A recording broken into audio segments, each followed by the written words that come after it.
a todos e a todas. Vamos dar comezo a esta sesión ordinaria de pleno do día 1 de marzo deste ano 2023. O primeiro punto da orde do día sería aprobar as actas das sesións plenarias dos días 16 de decembro de 2022 de carácter extraordinario, a acta do pleno do 11 de xaneiro de 2023 de carácter ordinario e a acta do día 14 de febreiro do ano 2023 extraordinario e urxente. Procedemos a votar e a aprobar as actas. Votos a favor. Unanimidade, gracias. Segundo punto da orde do día sería dar conta dos decretos dos meses de xaneiro e febreiro do ano 2023, en particular os seguintes serían o decreto número 36/2023 de sustitución por ausencia nas funcións da alcaldía para o día 5 de xaneiro de 2023, no que se designa como sustituto nas funcións da alcaldía ao primeiro tenente de alcalde Antonio Alonso Román. O decreto de sustitución 84/2023 por ausencia nas funcións da alcaldía o día 11 de xaneiro de 2023, no que se designa como sustituto nas funcións da alcaldía o primeiro tenente de alcalde Antonio Alonso Román. O decreto 223, 2023 de sustitución por ausencia nas funcións da alcaldía do día 26 de xaneiro de 2023, no que se designa como sustituto nas funcións da alcaldía ao primeiro tenente de alcalde Antonio Alonso Román. O decreto de sustitución 348/2023 por ausencia nas funcións da alcaldía para o día 13 de febreiro de 2023, no que se designa como sustituto nesas funcións o primeiro tenente de alcalde Antonio Alonso Román. A resolución da alcaldía por decreto 368/2023, na que nos seus antecedentes se di que no Diario Oficial de Galicia do 2 de febreiro deste ano se publica a orde do 9 de xaneiro de 2022 pola que se establecen as bases reguladoras e convocatoria pública para a concesión de subvencións para a contratación de personal técnico para a realización de actividades de orientación laboral, e nese resolución da alcaldía, decreto, se confire unha delegación a prol de dona Ana María Pena Purriños como concelleira delegada da Área de Recursos Humanos, Industria e Emprego para representar o Concello nos actos de sinatura e trámite relacionados con esta orde que acabo de decir. E a resolución de alcaldía por decreto 374/2023, nesta resolución os seus antecedentes se di que pola orde de 29 de decembro de 2022 se establecen as bases reguladoras e que se convocan subvencións para a creación e ou mellora de infraestructuras, dotacións e instalacións de equipamentos vinculados á prestación de servicios municipais destinados a concellos de Galicia para o ano 2023, no que xa estamos, e na parte resolutiva do decreto se establece unha delegación a prol de don Vicente Rocouceira, concelleiro delegado da Área de Contratación e Cultura, para todo o que todos os actos de trámite e sinatura relacionados con esta mesma orde que acabo de designar. Siguiente punto da orde do día, que sería o número 3, serían mocións. Hai registrada unha do equipo do goberno. Lorena, por favor.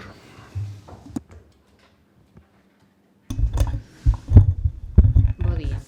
Comezou lendo a exposición de motivos da moción. A política agraria común pivota en torno a medidas de sostenibilidade e a prol de melloras medioambientais e a loita contra o cambio climático. Dentro destas medidas, o Pacto Verde ten como obxectivo acadar a produción ecolóxica un 25% da superficie agraria útil dos 27 Estados membros da Unión Europea para o ano 2030, para o que se fai fundamental que a PAC, a Política Agraria Común, sexa un instrumento activo que dote de recursos ás explotacións para que poida manterse na produción ecolóxica ou realizar a conversión das producións convencionais. Dentro deste contexto, a Xunta de Galicia promocionou activamente o paso das producións convencionais ás ecolóxicas, abrindo unha convocatoria durante o ano 2022 que permitiu incrementar as hectáreas en ecolóxico existentes nunhas máis de 12.000 hectáreas, pero para que é necesaria unha dotación orzamentaria de 5,6 millóns de euros. Estas axudas priorizaron as explotacións de montaña e as situadas na rede Natura. Estes criterios deixaron fora a unha boa parte de pequenas granxas de leite, de pequenos produtores de horta e de carne de vacún, pero tamén producións de ovino e cabrún en ecolóxico. A falta de orzamentos fará o resto. Por iso é incomprensible que a Consellería de Medio Rural non poña os recursos económicos suficientes para a satisfacción das necesidades do sector.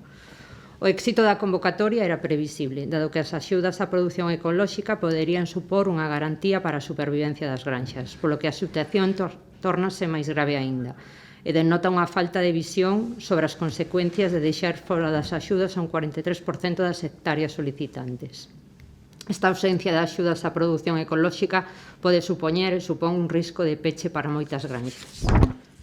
Por outro lado, observamos con gran preocupación como a incerteza se mantén de cara a un novo período, o ano 2023-2027, dado que a ausencia de planificación quedou en evidencia, quedando descuberto orzamentario a convocatoria do 2022.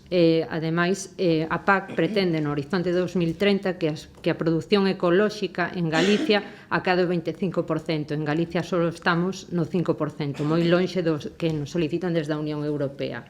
Este conxunto de circunstancias provoca que Galicia este indo no camiño contrario aos plans europeos para a produción ecolóxica. Por isto, propoñemos ao Pleno o seguinte acordo: instar o Goberno da Xunta de Galicia a completar con fondos propios a cantidade orzada para a orde de axudas do ano 2022 na cantidade precisa para acadar os 5,6 millóns de euros necesarios para cubrir as solicitudes presentadas. Segundo, instar o Goberno da Xunta de Galicia a fornecer económicamente o orzamento destinado para as axudas ás producións ecolóxicas para cada ano do período 2023-2027. Terceiro, instar a Xunta de Galicia a darlle publicidade e transparencia ás decisións adoptadas para o público coñecemento dos e das produtoras do ecolóxico con fin de que poidan reconducir as súas explotacións evitando perdas económicas injustificadas. E, por último, instar a Xunta de Galicia a que proceda a modificación do Plan de Desenvolvemento Rural para garantir que no próximo período, 2023-2027, todas as explotacións que a soliciten podan acollerse a estas líneas de axudas. Gracias, Lorena. Antes de dar pasos a intervencións, procedemos a votar a ausencia da moción. Votos a favor? Abstencións? Intervencións, Javier. Ben, a Xunta de Galicia xa está a promover a modificación do Plan Estratégico da PAC, a PEPAC, para dedicar nos vindeiros anos máis fondos a apoiar a produción ecolóxica. O Consello Agrario Galego está a estudar distintas propostas de cara a garantir máis fondos para a agricultura ecolóxica na PAC neste período 2023-2027, porque é consciente do crecemento exponencial registrado neste sector nos últimos tempos. Na última década, a superficie inscrita en Galicia polo Consello Regulador de Agricultura Ecolóxica rachou todas as expectativas e aumentou un 127% ata superar as 45.500 hectáreas no primeiro semestre do 2022. Ademais, esa superficie medrou no último ano por riba do 40%, unha variación que se afasta moito da calquera proxección que se poidera facer ao respecto. As superficies ecolóxicas pasan de incrementarse dunha media anual de menos de 2.000 hectáreas nos últimos 6 anos, sendo a suba de apenas 150 hectáreas no 2021 a medrar en 13.000 hectáreas entre 2021 e 2022. E ante este crecemento salientable que consolida de forma determinante a produción ecolóxica na nosa comunidade, tamén amosamos o noso compromiso dende a Xunta de Galicia con este sector, pero xa dende hai 25 anos. E compre lembrar que no 2015 xa estamos como agora, no final de período de aplicación daquela. E daquela non se convocaron estas axudas. Todo isto fixo que de cara a PEPAC neste ano xa se incrementaron os fondos para a agricultura ecolóxica en preto dun 23%, ata chegar aos 3,9 millóns de euros. Aumento que no ano 22 pasou de 2 millóns a 3,18 millóns de euros. Este foi un incremento porcentualmente máis grande dentro das axudas da PAC. Estes incrementos fixeronse en virtude de ata 6 modificacións do PDR de Galicia, uns procedementos nos que estiveron presente e tiveron voz as organizacións profesionais agrarias. Actualmente, o Consello Agrario Galego está avaliando distintas propostas de cara a garantir máis fondos para a agricultura ecolóxica na PAC do 2023-2027. E no último quincena do mes de febreiro, deronse de prazo para os representantes do sector agrogandeiro para presentar as propostas con esta finalidade. Esta cuestión, a modificación da PEPAC, ten que ser debatida e aprobada polo Comité de Seguimento deste plan no que están presentes as organizacións agrarias con representación no Consello Agrario. Isto como paso previo á tramitación dos cambios que deben ser aprobados en última instancia pola Comisión Europea. Moitas gracias. Nada, comentar que sí, que as cifras de producción e de explotacións ecolóxicas medran, pero aínda así estamos moi lonxe do que se nos exixe, do que se nos pide desde a Unión Europea, e que os fondos consignados pola Xunta de Galicia non son suficientes. Esta reclamación que facemos, e sobre todo no ano 2022, son máis de 200 productores ecolóxicos que quedan sin ningún tipo de axuda, quedan ao descuberto, poñendo en risco a súa subsistencia e as súas explotacións e o seu traballo. Xa vin os anuncios da Xunta de Galicia nas últimas semanas falando de 9 millóns de euros para os próximos anos, pero temos unha realidade a que dar solución de xeito inmediato. Son 200 productores que se ven nunha situación altamente complicada, encima con unha situación agravada pola suba dos precios e a suba dos carburantes, que aínda os poñen nunha situación máis complexa. Os anuncios están moi ben, pero as realidades son as que valen. Gracias, Benea. Sí, a nos gustaría nos evidenciar que non existe ningún motivo polo que non votar a favor da moción, tendo en conta que está redactada palabra por palabra dunha moción iniciativa do BNG na Diputación e que se levou a pleno da Diputación de forma conxunta. Polo tanto, canto menos parecenos un pouco de mal gusto presentala desta forma sen ter contado co Grupo Municipal do BNG a través dunha xunta de portavoces, que era evidente do que teríamos unha vontade favorable. Avanzamos, polo tanto, o noso voto favorable, tendo en conta a importancia da cuestión, reiterando de novo a perda na oportunidade do traballo colaborativo e democrático. Ben, pois procedemos a votar. Votos a favor da moción. Abstencións. En contra. Gracias. Pois pasamos ao derradeiro punto da orde do día do pleno, que sería o punto de rogos e preguntas. Javier. Gustaríame saber se fixestedes unha valoración dos danos do último temporal que, entre outras cousas, levantou o paseo da beira do río na vila, se está cuantificado, e se pensades cortar as árbores das máses nesa zona, como reclaman os veciños por ali. Estamos, evidentemente, valorando desde un punto de vista técnico e económico os danos que se produciron, porque é obvio que, digamos, a enchenta que se produxo no río Ome, pois non é habitual, vendo se hai unha responsabilidade por parte de, digamos, da gestión da presa e da regulación do caudal, para ver se podemos exigir algún tipo de responsabilidade. E en canto ao tema das árbores, pois tamén o estamos estudiando. Gustaríame saber tamén os motivos do rexeitamento dos proxectos locais nos fondos de transición xusta, ou acaso non leste desas bases e os requisitos? Bueno, lemos as bases, lemos os requisitos e ambos proxectos cumplían estrictamente co que se recollían nas bases. A situación que se deu cos proxectos presentados, que eran concretamente a rehabilitación da Escola de Aprendices e a rehabilitación da Rotopala e o seu entorno, é que, bueno, pois, dende a Comisión Valoradora se emite unha resolución na que se determina que non se xustificou suficientemente a titularidade dos terreos. A situación real que se deu con eses proxectos é que no seu momento, dende a Comisión, solicitan unha certificación da Secretaría Municipal sobre a titularidade dos terreos, e no caso da Rotopala, por exemplo, nesa certificación se menciona únicamente a Rotopala como elemento principal da actuación e ademais un elemento que bueno, lóxicamente é indivisible do terreo no que se ubica, non? A resolución dos técnicos o que fai referencia a que non se menciona expresamente a titularidade dos terreos.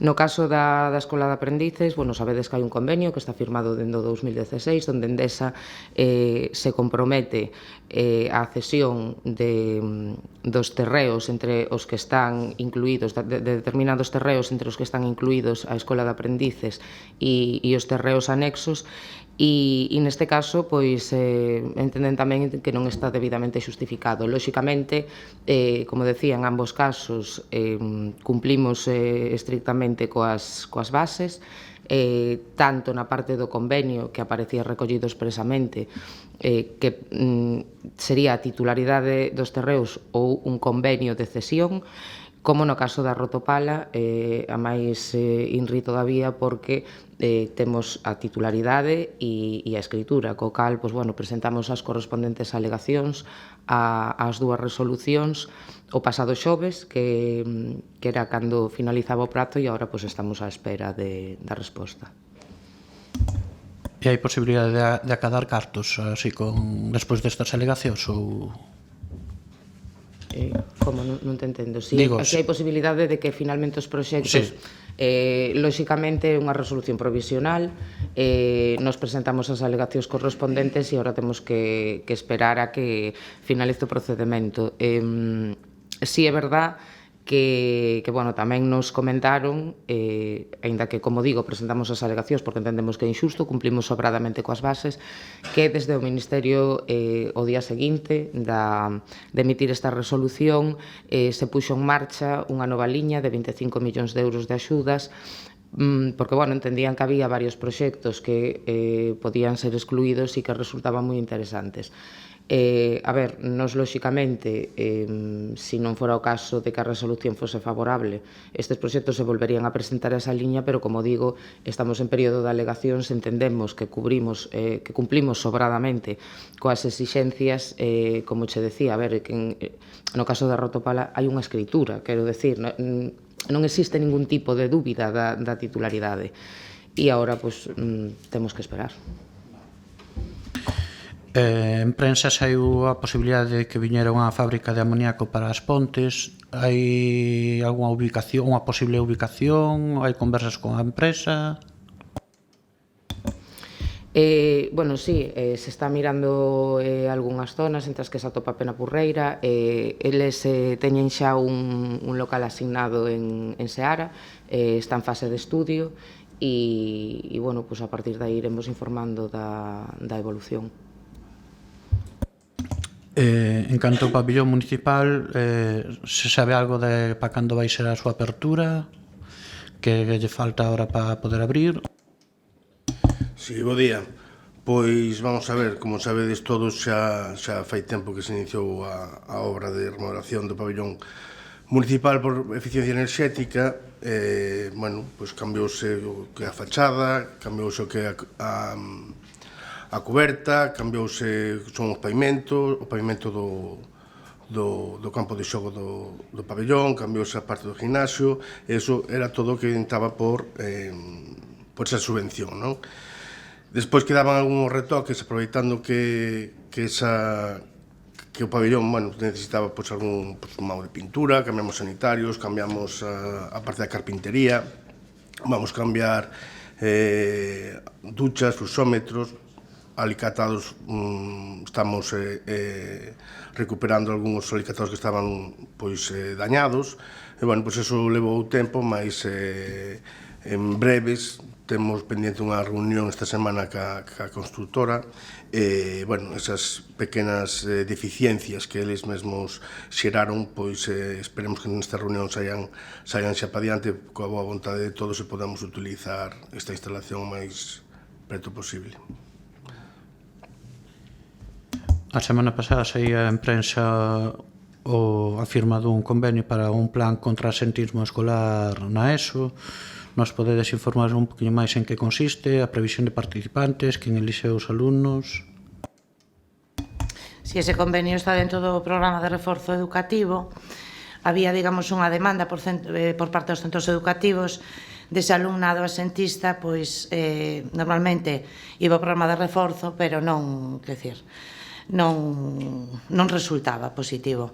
Entonces decidiuse, sempre en colaboración con centros educativos, repito, que participasen noutro tipo de iniciativas de carácter social. Esas horas que, digamos, son penalizados ou expulsadas, as levasen a cabo neses centros, que van a ser as PANAES e a Residencia de Maiores. Entón, firmamos un convenio con esas dúas entidades.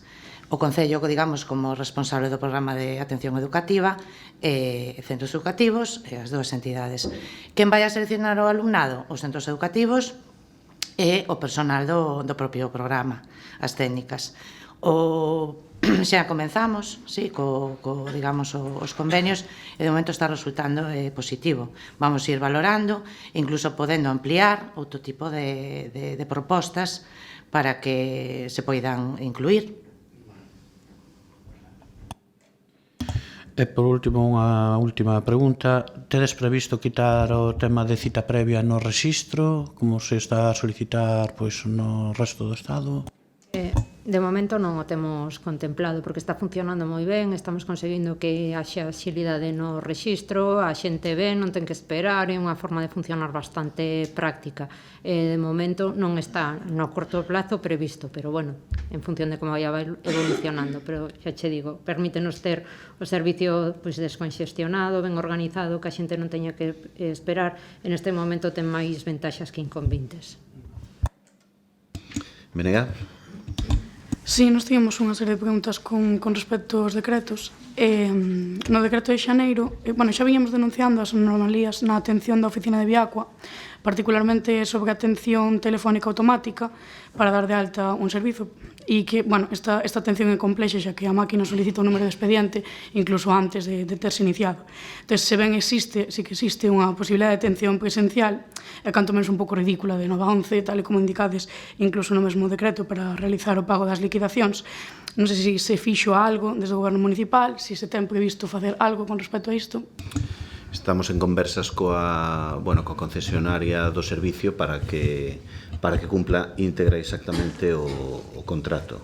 Non é só eso, sino hai tamén algunha subida de prezos que se está aplicando aos veciños sin que aprobe o Concello, entón, están facendo unha especie de política de efeitos consumados que non vamos a tolerar como Concello. Entón, estamos en conversacións con eles e enviándoles escritos en contestación aos que eles meten para, por un lado, que non apliquen un preciario que non está aprobado polo Concello e se lle aplica a algún veciño, que sabemos que sí, que se lle faiga a compensación correspondiente. Nos decretos de liquidación da taxa da escola infantil a Barosa sublíñase en disconformidade. Cal é a causa? Iso o indica o técnico responsable de intervención, porque considera que no regulamento que aprobamos hai cousas que poden dar lugar a ambigüedade.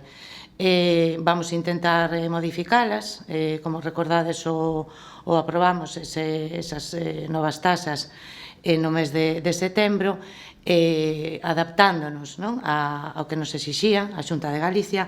Quedaron os flecos que temos que cambiar, simplemente por eso o vamos a facer. Quer dicir, pero non afecta para nada, ao que estaba establecido. De onde derivan as débedas por case de 50.000 euros, 45.789 para ser máis concretos, á Seguridade Social e a sentenza? Teño que miralo, ni idea. Non sei se... Ana, sabes algo de... No. Me di a interventora que pode ser debido a unha reclamación que fixo o actual arquitecto municipal contra o Concello por un tema de relación de contrato de traballo. El estaba, contratado como autónomo, despois reclamou a fijeza na súa posición e, evidentemente, se obtivo unha sentencia favorable, houve que facer unha regularización de cotas de seguridade social. Pero mirarémolo porque, como apunta a interventora, pero sin ver ter os decretos diante non é... Falando xa de sentenzas, solicitaríamos que antes do remate desta legislatura dese desconta ao pleno das sentenzas recibidas nesta presente legislatura. Tamén, agora con respecto aos decretos de febreiro, vimos de comprobar no propio decreto que aparece unha resolución para devolver un total de 14.362,35 á inmobiliaria que xestiona a nave de Acería As Pontes. Como xa temos reclamado noutras ocasións, solicítase a implantación de medidas que non permitan facer negocios con parcelas industriais, dada a evidente situación de déficit de chan industrial. Non sei que tedes pensado facer ao respecto desto. Falámoslo e miramos, non sei exactamente cal é a devolución, lóxicamente bueno, é un trámite que se fai dende a parte técnica, que no que nos non participamos, pero bueno, revisareino e o comentamos. No decreto, bueno, na página 149, sinálese por parte dos técnicos municipais que, con respecto á piscina municipal, que o licitador non está a cumprir coa oferta técnica presentada. Gostaríamos saber cal é a situación actual do contrato da xestión da piscina municipal, cales son estes incumprimentos que se citan con respecto á oferta inicial, saber se esos incumprimentos están xa corrixidos e, por ende, se lle ten aberto algún procedimento sancionador á empresa. Sí, mira, mañá temos unha reunión co xerente de Viraxis para solucionar todas estas deficiencias que ti ben das conta. Bueno, pois a partir de mañá informarei-te encantado. Vale. Tamén nos gustaría saber cales son o obxecto e a finalidade do denominado estudo da paisaxe que se contrata polo Concello á empresa Calderón e Asociados e, sobre todo, como se justifica a necesidade da súa contratación en febreiro, dado que o plazo de execución é máis ou menos dun ano e, por tanto, correspondería teóricamente á próxima corporación. Eso forma parte dos traballos dunha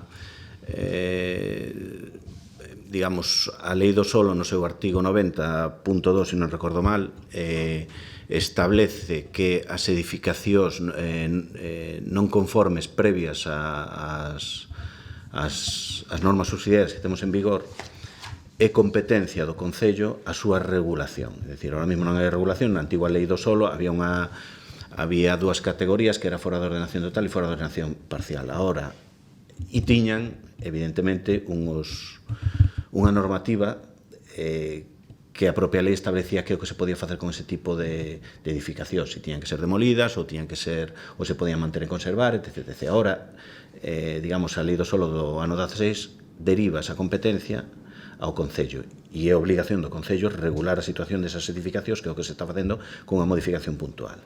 Unha modificación puntual bastante sencilla, unha especie de regulamento. Se iniciou esa modificación puntual e cando fixemos a tramitación ambiental previa, a Xunta nos exige un estudio da paisaxe e entonces ese estudio da paisaxe é o que se contrata ahora.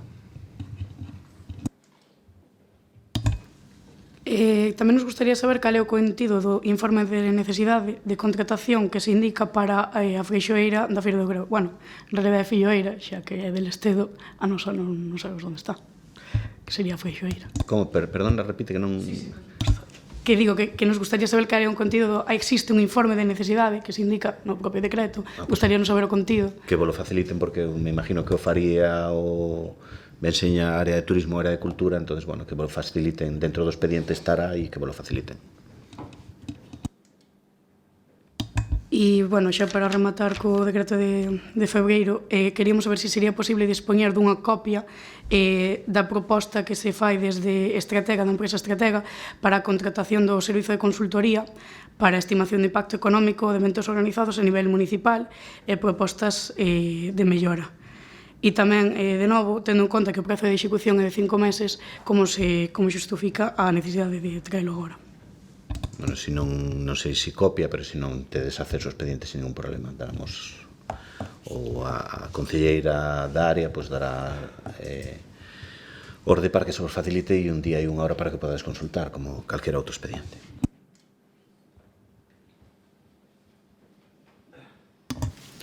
Sí. Bueno, continuando un pouco coas preguntas, en atención a algunhas que xa lle contestastes a Javier.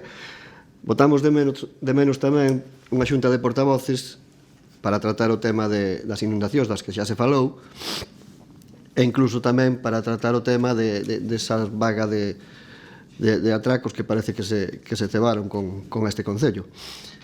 No tema de inundacións falache antes de que se buscaba tamén algunha responsabilidade con Endesa, porque é responsable do caudal do río no paso polas Pontes.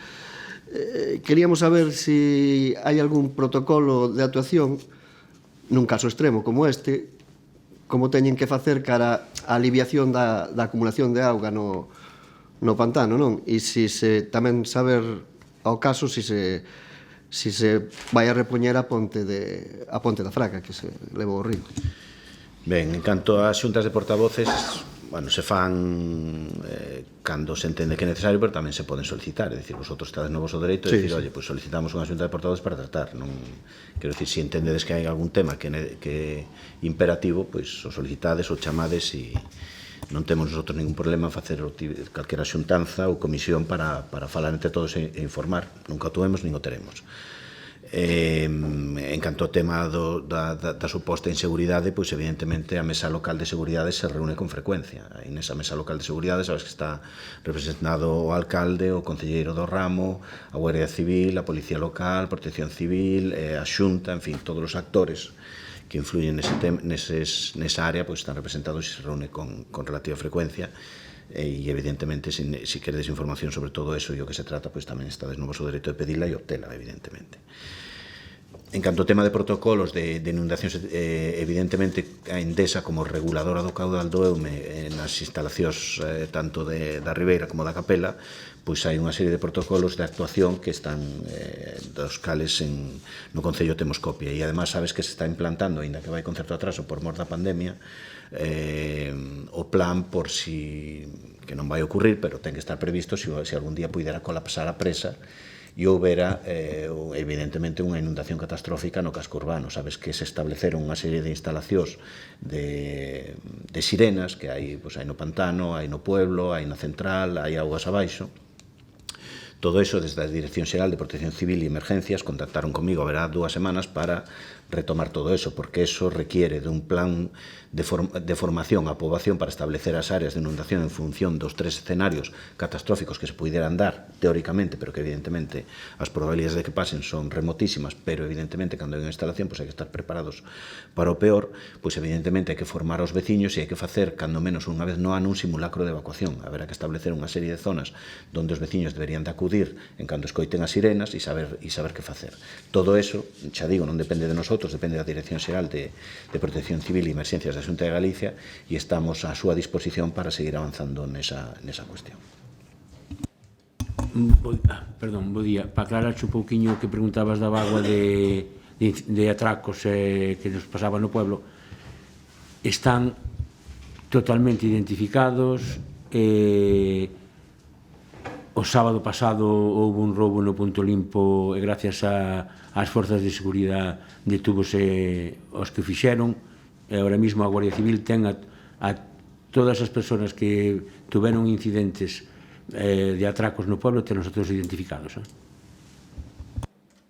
Bueno, en relación a este, non me deixaxe de repoñer a ponte que se levou, non sei se o Claro, pero a ponte que non ten que repoñer. Estamos, como lle contestei a Javier antes, estamos facendo estudios técnicos e económicos dos daños que provocou a enchente do río e ver ou identificar se hai algún tipo de responsabilidade por parte do gestor do caudal do río ou o temos que facer nós. Por eso non che contesto porque estamos...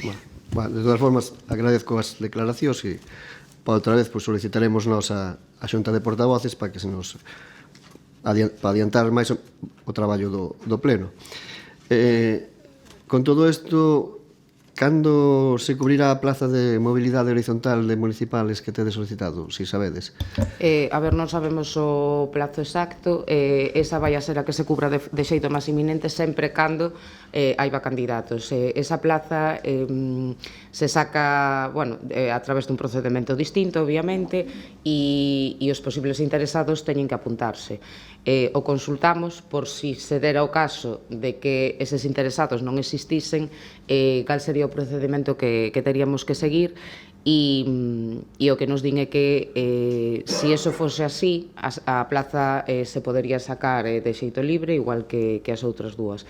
En principio, como che decía, é a máis inmediata, porque o procedimento é moito máis corto, pero, unha data non che poido dar. Sería antes do verán, pero non me atrevo a decirche un día concreto, porque sabes que, bueno, temos, ademais dos plazos de exposición, plazos de alegacións, plazos de presentación nos distintos boletíns, entonces, bueno, dar un día exacto é complexo. En todo caso, tedes concretado cantas xubilacións vai haber para o ano dos municipales actuais? Mira, temos pendentes 2 xubilacións. O que pasa que, bueno, creo que o comentei en algún pleno, bueno, se non o reitero agora, non? Nos dentro, a parte das plazas que se están sacando, bueno, sabedes que para poder cubrir plazas temos que esperar a que haxa tasa de reposición, co cal a problemática que se dá no caso do Departamento da Policía Municipal é que tes que prescindir dos operarios para despois poder cubrilos. É dicir, nunca se pode facer unha contratación previa para que no momento en que un marche ter xa o novo axente a dispor do Concello, non? Para solventar esa situación, aproveitando que se está en proceso de negociación da RPT, de feito, bueno, o procedimento xa está prácticamente rematado, e se todo vai ben esta mesma semana se procederá a remitir toda a documentación, tanto a Secretaría como a Interventora para os informes preceptivos. O que estamos facendo é, a través da RPT, que é a ferramenta pola que se pode organizar o plantel municipal, habilitar un total de 9 prazas para non ter que esperar as próximas xubilacións e poder facer as convocatorias sin ter que amortizar municipais. Vale. Vimos de ler na prensa estes días que, por unha parte, Century solicita tamén a utilización da auga do lago para o seu proxecto, o cal entendemos que retrasará un pouco máis os trámites administrativos cara a implantación desta factoría. Pero, por outro lado, consultando a modificación puntual número 2 do Plan Sectorial de Áreas Empresariais de Galicia, facilitado polo Instituto Galego de Vivenda e Solo, nos fai alusión, sobre todo na zona das Pontes, no caso da potabilizadora de Pontoibo, as súas limitacións cara ás bombas de instalación de encaptación, as tuberías de transporte, e incluso fai mención a posibilidade dun terceiro depósito. Non sei se ten o Concello algunha xestión iniciada ou algún expediente de inspección do Servicio Público de Tratamientos da Auga ou do Suministro Municipal. A que te refieres con inspección do Servicio Público de Tratamento de Augas? Isto último que dis, a que te refieres? Sí, algunha inspección sobre o tema que acabo de falar, e de tal, para máis que nada saber a realidade do problema ao que se refiere o documento. Cal é o problema? Porque me mezclas a concesión solicitada por Century Tiles no lago, o Servicio Municipal de Abastecemento de Augas, entonces o de Century Tiles centra un pouco a cuestión, porque senón non sei. Son dos temas distintos. O que onde me quero centrar é na potabilizadora. Que pasa a potabilizadora? Quero dicir, non sei cal é o problema. Vamos a ver, según o estudio da modificación puntual número 2 do Plan Sectorial de Áreas Empresariais de Galicia, nese estudio se constata que a potabilizadora constatan dúas deficiencias. Unha en atención ás bombas de captación de auga do embalse da Ribeira, que non teñen a potencia suficiente, e outra que as tuberías, o caudal desas tuberías tampouco é suficiente para o rendimento que debería dar a potabilizadora. Claro, pero a mí o que me costa de ligar é o Plan Sectorial de Áreas Empresariais de Galicia, que establece cales son, en toda Galicia, cales son as áreas ou os terrenos onde se poden montar industrias. Quero recordar que eso é a última, debe ser do 2014, ahora está en plena revisión, Nosotros presentamos alegacións porque sabíamos, entendíamos que non había chan industrial o que se estaba esgotando e que necesitábamos máis. Desde a Xunta se nos dixo que tiñamos suelo industrial máis que de sobra. Ainda yo recordei ao señor conselleiro Francisco Conde nun acto aquí no mercado no que decía que estaban dispostos a facilitarnos todo o suelo empresarial que necesitáramos, e recordei que no 14 se nos dixo que tiñamos suelo empresarial suficiente. Ese é o Plan Sectorial de Áreas Empresariais de Galicia, que agora está en pleno proceso de revisión. O que non acabo de entender eu que pinta o Plan Sectorial de Áreas Empresariais de Galicia coas bombas de captación da planta potabilizadora de Pontoibo e a sección de tubos da planta potabilizadora de Pontoibo. Non entendo onde está a conexión. Por eso non sei que responderche. Pero entonces entendo que non tedes feito ningún traballo ao respecto destas notificacións. Pero traballo de que e en que sentido? Que non entendo, non sei se non me dou explicado. Fala do rendemento da potabilizadora. Sí, hasta aí cheguei, pero repito, que ten que ver o Plan Sectorial de Áreas Empresariais de Galicia coa planta potabilizadora de Pontoibo? Que necesidade hai? Cal é a hilazón? En que interfire unha cousa coa outra, Celso? Non entendo. Quero dicir, que é o que me estás preguntando? Pues de verdad que non. Eu tampouco te entendo o que me estás dicindo. Me refiero ao que... eu che volvo a explicar e che explico de varias maneiras. O que o documento di e o que se está facendo dentro do Concello ao respecto. Pero en relación a que? Porque, a ver, Carmela, si queres aclarar... Creo que quere decir que, no documento explícase que se pretende dar suministro de auga a área industrial, que non se podería. Entón, ahora sí que che pode contestar. Vale. Por eso a introducción do principio. Bien.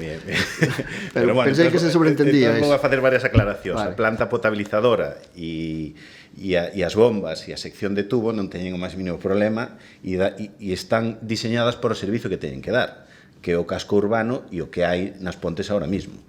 Evidentemente, a planta potabilizadora, a sección de tubos e potencia de bombas teñen unha capacidade que é para o que é. En calquera caso, os veciños poden estar tranquilos que a planta potabilizadora funciona perfectamente, está perfectamente monitorizada e todos os parámetros están controlados ao minuto. A planta potabilizadora funciona, evidentemente, a planta potabilizadora ten os seus anos e hai que irlle facendo as obras de mantemento que periódicamente requieren. Con respecto ás bombas de captación que están no pantano da Ribeira, que despois suben a auga para a planta potabilizadora, quero dicir que o Concello fixe un investimento ao largo destes anos importante e que o debería de saber porque se aprobaron en pleno varias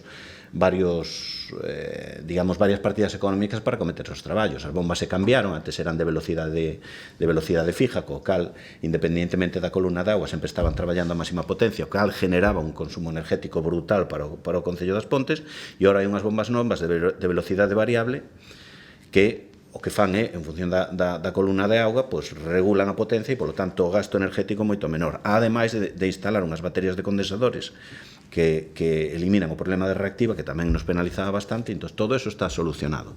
Con respecto á planta potabilizadora de Pontoibo, que, repito, cumple con todos os parámetros e está monitorizado ao minuto. Agora, o que ti te refieres, que me imagino que é por onde querías ir, que si hai novas implantacións industriales en este municipio, como lles damos suministro de abastecimento de auga, de electricidade, de accesos. Me imagino que querías ir por aí, e por eso a solicitud de Centuritaires no lago. Centuritaires, evidentemente, cando estaba no proxecto de realización do proxecto de ingeniería, veu a falar co Concello, concretamente viñeron a falar comigo para preguntar como queríamos facer, porque non ten que facer o Concello. Evidentemente, cando hai unha implantación industrial empresarial nunha área nova, o promotor da actuación tense que garantizar, primeiro, que haiba terrenos e que esos terrenos señan viables. Segundo, que esos terrenos teñan comunicacións. Terceiro, que esos terrenos teñan suministro eléctrico, que teñan suministro de auga. É dicir, como en calquera... Porque, imagínate, nun polígono industrial que promove o Concello, como promoveu varios, é dicir, despois, o coste do suelo e da urbanización e da prestación dos servicios se lle repercute á empresa que se instala ali.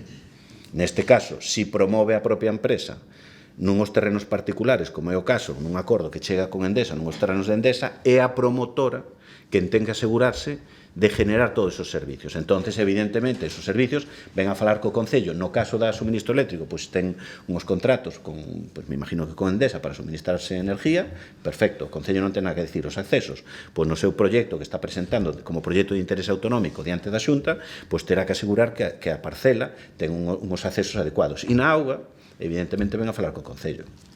Non tería ningún sentido, e sabemos todos, precisamente polo que decías tú, si temos unhas bombas e un diámetro de tubería que está pensado para o qué? Que para un uso doméstico, non para un uso industrial. Cando ven unha implantación industrial dese tamaño, que é importantísimo, pois evidentemente requiere dunhas instalacións que van a ser non propias, pero sí específicas para eles. E por eso, cando viñeron a falar comigo, o lógico é que faigan, como teñen a obriga de facer, a súa propia instalación de potabilización de agua que despois será cedida para o Concello. E nesa operación ganan todos os veciños. E explico por qué. Porque, evidentemente, a planta potabilizadora de Pontoibo está pensada para o qué? Para a población do casco urbano e as pequenas e medianas industrias que están no propio casco. Sabes cal é a rede que temos o depósito de aéreos e unha serie de cosas e deficiencias que agora estamos corrigindo pois para dar un suministro adecuado a Ribadeo, un suministro adecuado a Penapurreira para empresas de pouco consumo de agua. Ahora veñen novas empresas, que estupendo que veñan, e hai que asegurarlles eso. Entonces, si só temos unha, hai a posibilidade de decir, bueno, pois aumentamos a capacidade de captación e de potabilización da planta de Pontoibo, ampliámola logo para dar suministro ás novas empresas que veñen. Pero ao final dependes dunha sola instalación que si falla, isto é como o suministro eléctrico. Normalmente o suministro eléctrico a todas as casas nos chegan por varias vías, o que se chama un anillo eléctrico. Por qué? Porque se falla un transformador, pois che vai a chegar a energía por outro lado. Entón, agora, a chegada de Century Tires nos abre unha oportunidade aos veciños das Pontes que é generar unha nova planta potabilizadora. E así temos dúas. En vez de ter unha, a de Pontoibo, teremos a de Pontoibo e a de Portorroibo. En Portorroibo se lle pideu a Century Tires que fixera unha instalación modular para aumentar capacidade. Que significa? Century Tires, evidentemente, vai a facer unha planta para as súas necesidades, porque está obligado e porque é necesario. A partir de aí, esa planta se lle cederá ao Concello e o Concello lle cobrará polo uso da auga, evidentemente, e pola potabilización. Pero o Concello que nos dá de ventaxa, a todos os veciños das Pontes, ter unha segunda planta potabilizadora que nos vai permitir dar auga aos veciños de Espiñaredo, nos vai permitir dar un mellor suministro aos veciños de Sá, nos vai permitir dar un mellor suministro á Penapurreira e aos novos proxectos que se implanten no suelo urbanizable industrial que queda por executar, e teremos dúas instalacións que no seu momento se poderán unir nun anillo. Que falla de Pontoibo, pois tirará de Portorroibo. Que falla de Portorroibo, pois tirará de Pontoibo. Esa é a clave e iso é o acordo que chegamos neste caso con Century Tires para que no montaje da súa infraestructura, pois monte unha infraestructura que despois quedará para todos os veciños das Pontes e que nos dará un máis e mellor servicio nese sentido. Non sei se a explicación é suficiente. Sí, entendo perfectamente. Entendo que esa potabilizadora collería a auga do lago. Sí, claro. De feito, o que viches en prensa é que eles solicitan a captación dun caudal do lago. Ti sabes que a lámina de auga é competencia de Augas de Galicia e é Augas de Galicia quen ten que otorgar, bueno, como no lago, como nos ríos, ou como todo o mundo ten que dar conta cando capta auga, ten que dar conta a Augas de Galicia, e Augas de Galicia ten que autorizar. Bueno, en este orden tamén, e seguindo o plan sectorial, tamén fala da depuradora. Di que non se dispón de analíticas da auga bruta de entrada para poder determinar o nivel que traballa esa depuradora. Eu non sei se tamén fala de que non se coñece o trazado de disposición de rede de saneamento municipal. Non sei se o Concello ten coñecemento deso tamén, ou... Pode ser que a Xunta non conoza o trazado da rede municipal de augas, pero no Concello témolo bastante claro, hai planos, non sei se a Xunta o pideu e non se lle entregou, que o dudo, ou directamente... É que ti date conta que estás utilizando unha modificación puntual das áreas empresariales de Galicia, na que me imagino que aparecerán igual as de 300 concellos e as Pontes. Che podo garantizar que, e cho repito unha vez máis, e podo cho acreditar, A potabilizadora de Puntoibo cumple con todas e cada unha dos parámetros que ten que cumplir, con todas as analíticas que ten que cumplir e está monitorizada ao minuto, senón ao segundo. Por eso, non sei o que pon aí, pero che digo que se pon eso, non é verdade. Entonces, tratar de utilizar un documento con unha modificación puntual de un plan sectorial de áreas empresariales de Galicia para poñer en cuestión a potabilizar o Puntoibo, xa por segunda vez, creo que xo expliquei con bastante profusión.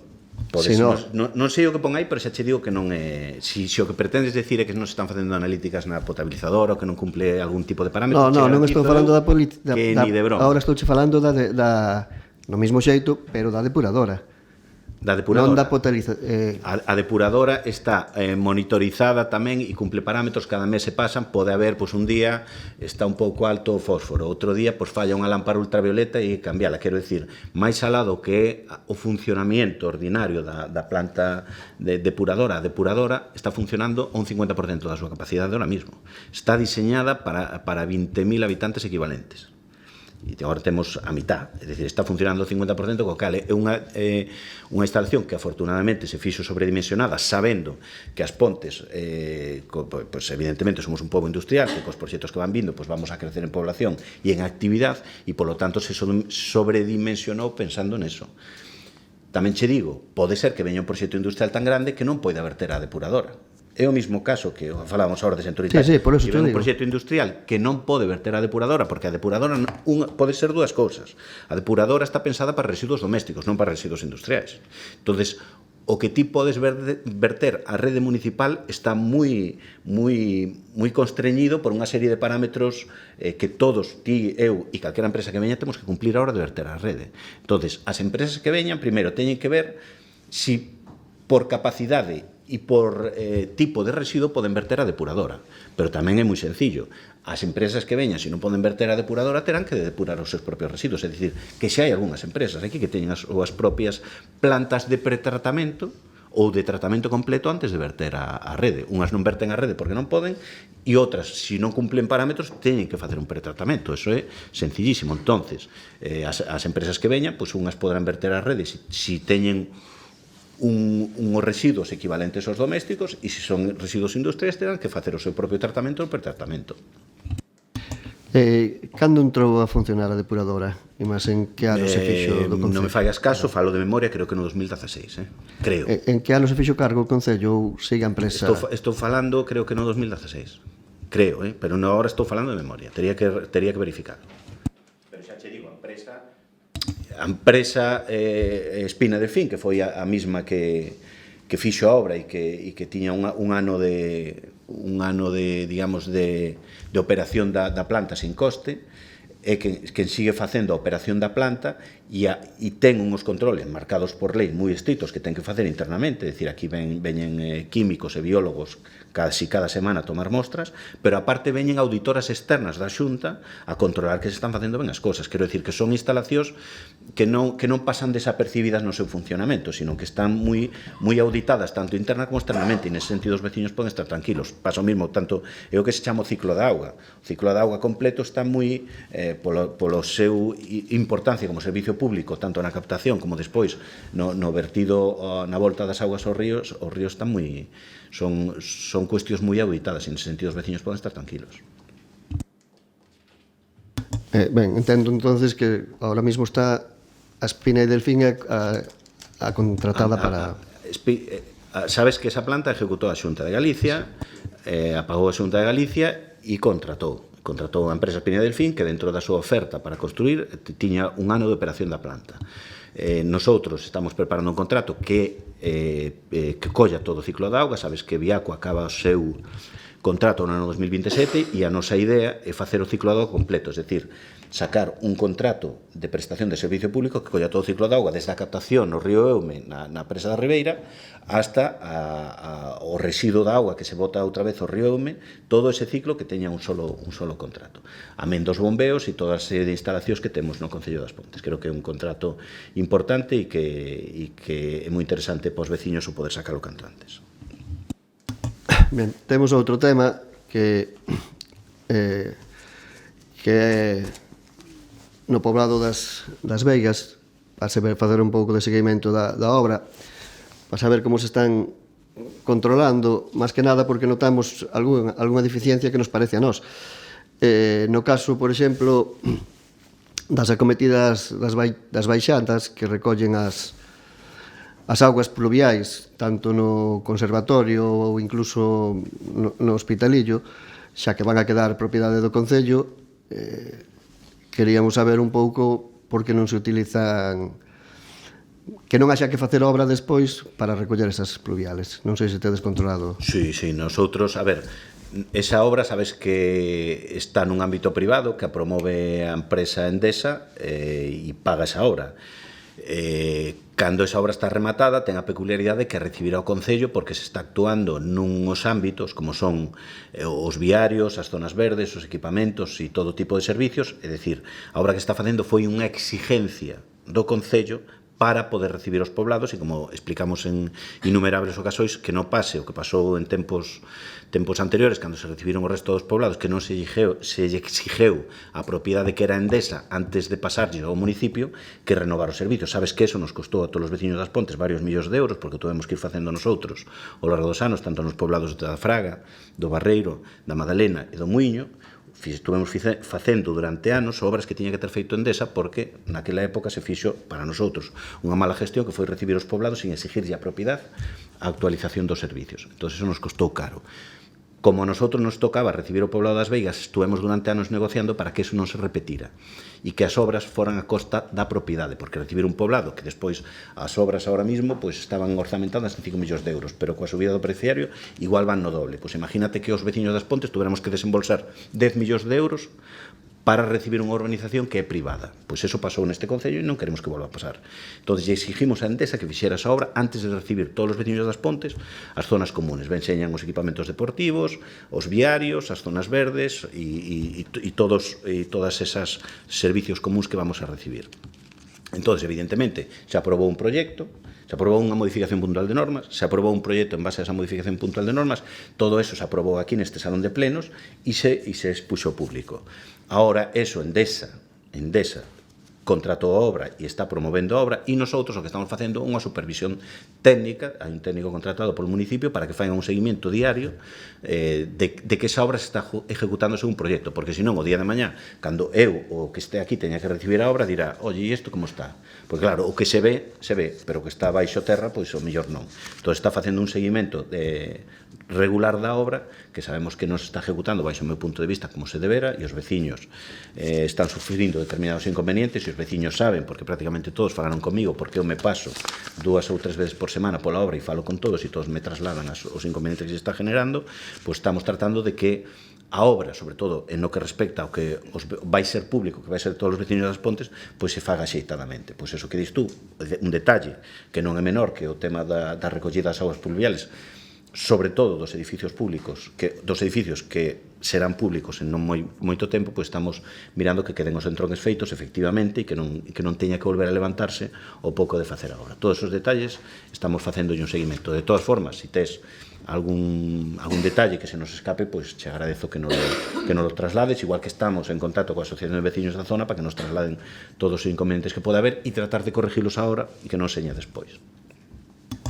Solo che preguntei polas baixantes, non che preguntei polo convenio anterior nin por este convenio claro, pero que se firmou con Endesa. Pero a mí me gusta habería, claro, pero todo habería que analizar os dous. Pero todo ten o seu contexto e o seu porqué. É dicir, por que se fai isto desta maneira, non é, quero dicir, eu sei que os veciños lle supón un certo inconveniente, pero hai que explicar por que se fai, precisamente porque entendemos que é o mellor para os veciños das Pontes e sobre todo para a economía de todos os veciños das Pontes. É dicir, que non teñamos que pagar algo que non lle corresponde aos veciños como pasou cos outros poblados. É dicir, se comete un error, non vou facer sangre deso, pero nosotros, evidentemente, si podemos facelo de outra maneira e o queremos facer de outra maneira para evitar ese gasto a todos os veciños, pois evidentemente, pois o facemos de outra maneira. Que eso supón inconvenientes e que supuxo, pois mira, eu entrei na negociación do poblado das Vegas no ano 2010, estamos no 2023, está facendo a obra. Costou moitos anos que isto se fixera, pero evidentemente o fixemos porque entendíamos que era mellor para os veciños das Pontes.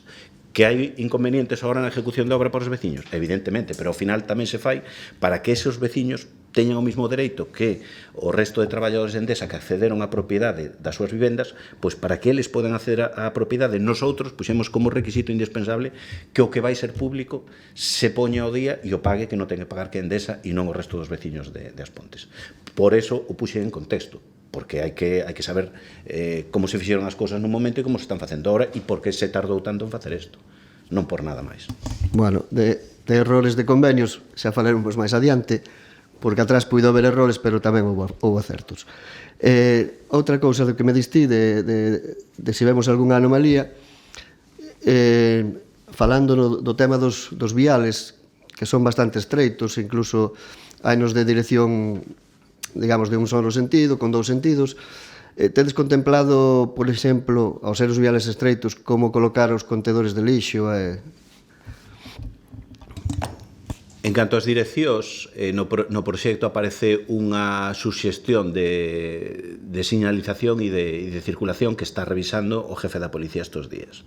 De feito, ainda me chegou un correo hoxe do responsable das obras, de Fernando Orbada, que está en Madrid, para urgirme a revisar a señalización. Evidentemente, nosotros o que queremos é que, digamos, a circulación teña unha certa lógica, e no proxecto, pois, que no fixo, non ten nin por que ser das Pontes, nin saber como funcionan as cousas. Entón, o que se fixo foi o jefe da policía, que é o responsable, o que máis sabe, ou debe saber, de circulación e de tráfico, pois que valide o que ven no proxecto ou modifique o que ven no proxecto. Tamén se lle pideu opinión á Asociación de Veciños, en canto aos contenedores, tamén se lle pideu opinión á Asociación de Veciños, porque evidentemente no proxecto eso non figura, e é algo que nos preocupa.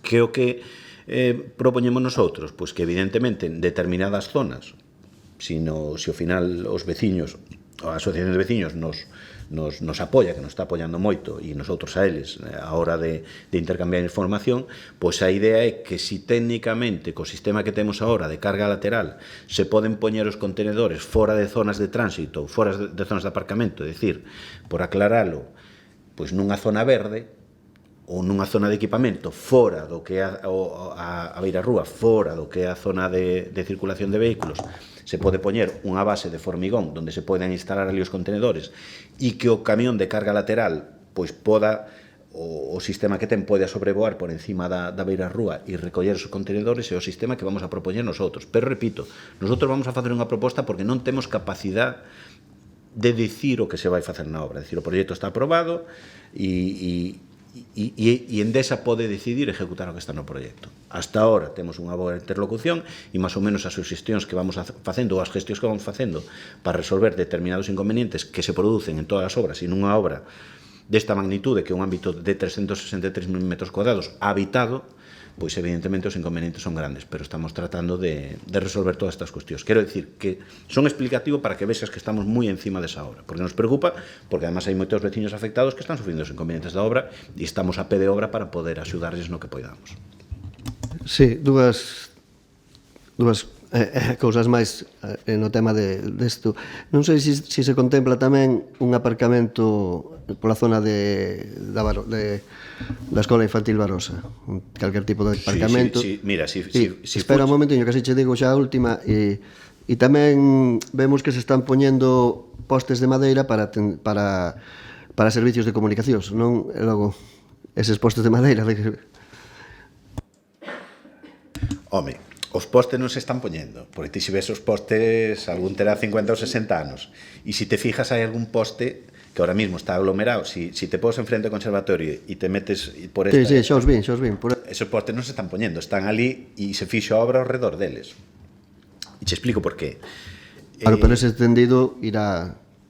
Evidentemente, nosotros no proxecto exigimos, que Endesa non era moi receptiva a poñelo, nosotros intentamos que no proxecto do Poblado das Veigas foran todos os servicios habidos e por haber, precisamente para evitar o que nos ocurre moitas veces, que a veces se prepara unha calle, se fai un servicio e de repente che ven o cable ou che ven o gas e che levanta unha calle recén feita. A mí eso me mata porque todo isto se fai con recursos de todos os veciños e cando unha calle ten que quedar impecable e aos poucos meses xa levantan, pois a mí me doe na alma e a todos os veciños nos doe na carteira, e iso é algo que nos preocupa a todos. Por eso, nun ámbito como no das Veigas, que se levantou completamente e completamente se fai novo, o normal é que se meteran todos os servicios. O de telecomunicacións, e o sabe a secretaria que me axudou neso a impoñer a obriga de poñer as telecomunicacións canalizadas, costou, pero se conseguiu. No caso do gas, o único que conseguín foi poñer en contacto Endesa con Gas Galicia para que meteran, unha vez que se fan as ansias, meter un tubo de plástico para o gas non debería ser demasiado costoso.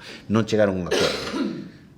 É a lástima, pero do resto todos os servicios van. Que ocorre? Que Telefónica non colaborou moito neste caso, eu teño que decir, a hora de retirar a súa infraestructura actual. Os postes, nos postes pois hai o par de cobre clásico, hai algún cable de fibra, e hai, pero evidentemente nun ámbito como no das Veigas, que se fai novo, pois todo eso non pode quedar así. Pero como suele pasar tanto con Fenosa como con Telefónica, se fan os remolos e fan as cousas cando lles dá gana. E como tens que pasar por eles, pois ao final estás nas súas maus. Evidentemente non se recepcionará a obra hasta que todo eso esté ao día. Xa digo, se deixou a preinstalación para poder canalizar todo subterráneo, co cal ese non é un problema. En canto que me dis do aparcamiento da guardería, se te fijas ou pasas estes días polo Gadis do poboado, verás que hai unhas amplísimas zonas de aparcamiento, é dicir, tanto detrás, donde estaba a Marquesina, ahora queda todo aparcamento en superficie, que é zona verde, urbanísticamente zona verde compatible con aparcamento en superficie. Si te fijas, vai un sistema permeable que vai permitir crecer a erva, pero ao mesmo tempo aguanta 40 toneladas por metro cuadrado, é dicir, ali caben moitísimos coches, despois se pintarán as plazas. E visto o economato de frente á izquierda, queda unha superficie de aparcamento enorme.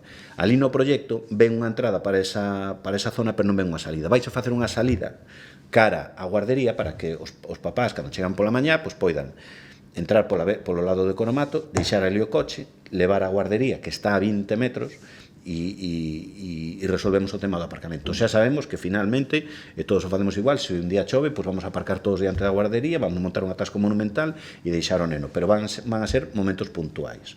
Pero aparcamiento vai haber de sobra, porque así, eso sí que exigimos no proxecto, aparcamientos en superficie, porque evidentemente esas casas se diseñaron nos anos 40 do século pasado, e daquela pois non había nin coches. E todo está diseñado para como vivenda, pero non para os vehículos. E hoxe en día pois hai 2-3 coches por casa, e evidentemente era necesario generar zonas de aparcamiento en superficie para resolver esa cuestión. Vale, dúas preguntas máis. Unha é, como está o estado das obras dos viales do rural, no tema de Somede, por exemplo?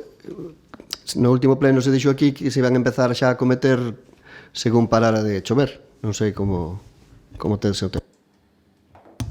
Si, non sei se pasache, empezouse pola zona de San Pedro de Ome, non sei se pasache por ali. Non pasei ainda. Bueno, pois mira, se vas por ali, a zona de Ramallal xa se limpou as cunetas, vais a aglomerar, cada baixa se limpou tamén, xa se vai a aglomerar, estás empezando xa con esas obras, xa están empezando a facer. No tema de Somede, donde está a granxa de abellas ecolóxica, como está ese, no Freixo? Granxas de abella ecolóxica. No que falábamos dun rapaz que me dixache que lleva deixar... Falasme de Paxón. Sí. Paxón está... Non sei, non puidache pasar por ali tampouco. Non puiden pasar. Pois, hasta me gustaría que pasaras velo. Eu penso que está ben. Tamén me gustaría saber a opinión despois, porque tampouco me deu o que me presentou a queixa de que estaba moi mal, tampouco me deu a opinión de como lle quedara. Como mellor non está ben de todo, pero gustaríame que pasaras a revisala e despois xa falaríamos en concreto dela. Vale, perfecto, no, era solo por saber a información, nada, tranquilo, sí.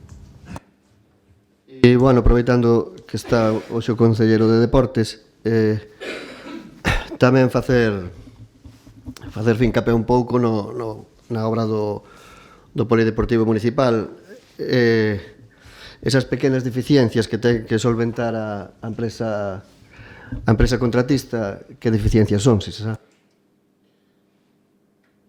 Sí, son, por exemplo, no pintado que vai na pista ten que cumplir a normativa FIBA, que na cumplía, Entón levan os macizados, tanto nas líneas de banda como nas propias zonas de baloncesto, eso non tiña reflexado no proxecto, pero non tiña feito. Entón tamén exiximos.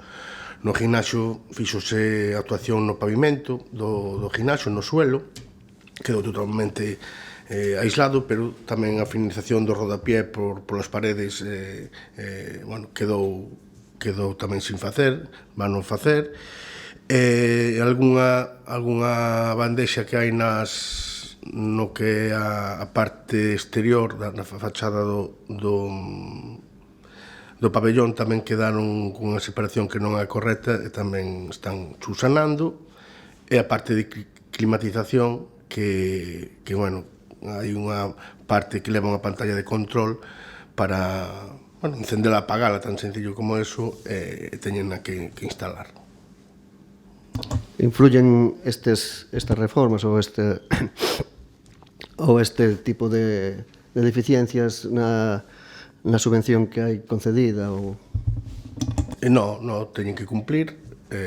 Podemos justificar, creo, falso de memoria, que había que justificar a subvención, creo que en abril. Creo que en abril estamos en tempo e forma.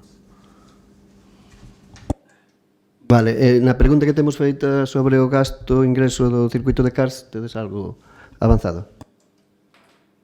Sí, están facendo estudio, pero non é sinxelo. O que sí que, eu creo que é unha instalación moi positiva para as Pontes. Non teño os datos concretos, como xa che estou comentando, estamos realizando ese estudio, pero veñen desde ahora que, por exemplo, empeza xa a tempada do motor, pois xa están postas varias probas, entrenamientos, cursos de formación que foron un éxito o ano pasado, volvemos a repetir. O circuito vai estar ocupado bastantes semanas, co que conleva que veña xente de fora, de toda España. Por exemplo, na minicopa de España, que encheron restaurantes, encheron hoteles. Creo que sempre é positivo para as Pontes que se poña no centro do deporte, neste caso do motor. Quenes van a ser os adxudicatarios deses contratos de actuación, ou como se vai facer? Non son contratos, son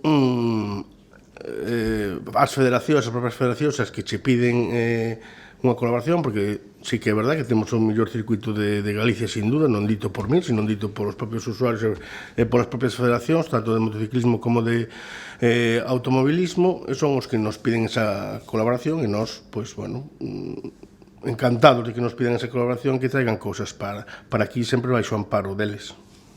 Como colaboramos? Cedendo o circuito e sin máis? Cedemos o circuito, as melloras que nos pediron tamén as acometemos. Se te das conta, o ano pasado fixemos unhas melloras para acoller a Copa de España, nos pediron a Federación Española de Motociclismo. Si nosotros deixamos o circuito porque non temos tasas, é unha cousa que sí que temos que sacar nun futuro, non moi lonxano, entón, sí que deixámoslo. Para cando logo unha ordenanza reguladora de todo este sistema? Pois, o que te estou dicindo, en breve sacaremos.